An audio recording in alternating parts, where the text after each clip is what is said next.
Hello friends, మీకు UK right choice కాదు. యూకేనే కాదండి, ప్రపంచంలో మీకు ఏది రైట్ చాయిస్ కాదు. ఏంటి బ్రో అంత మాట అన్నావు? ఎందుకంటే ఫస్ట్ మీ విధానాలు మార్చండి.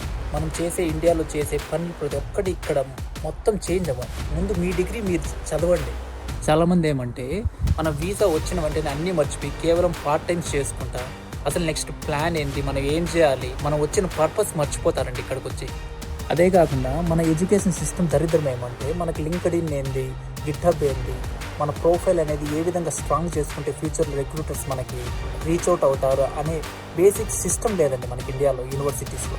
నేను చెప్పేది ఏమంటే మీ దగ్గర ఆల్రెడీ ఒక ప్లాన్ ఉండాలండి. మనం ఏం చేయాలనేది మీరు ఆల్రెడీ ప్లాన్ ఉంటే తప్పకుండా మీరు సెట్ అవుతారండి. నేను ఆ విధంగానే నేను స్టూడెంట్గా, పిహెచ్డబ్ల్యూగా, type 2, global talent visa, ILR ఈ విధంగా డిఫరెంట్ కాన్సెప్ట్లోకి వెళ్ళి అన్ని చూశానండి. ఎందుకు నేను కూడా ఒక చిన్న విలేజ్ నుంచి వచ్చిన వాడిని నేనే కొట్టగలిగానంటే ప్రతి ఒక్కరూ కొట్టగలుగుతారు, కేవలం మీ ప్లాన్ స్టిక్ అయితే. కానీ మీలో ఎవరికైనా నా ప్లాన్ కావాలంటే ఎస్ అని కామెంట్ చేయండి. నా ప్లాన్ని నేను మీకు సెండ్ చేస్తాను. ఆల్ ది బెస్ట్ అండి.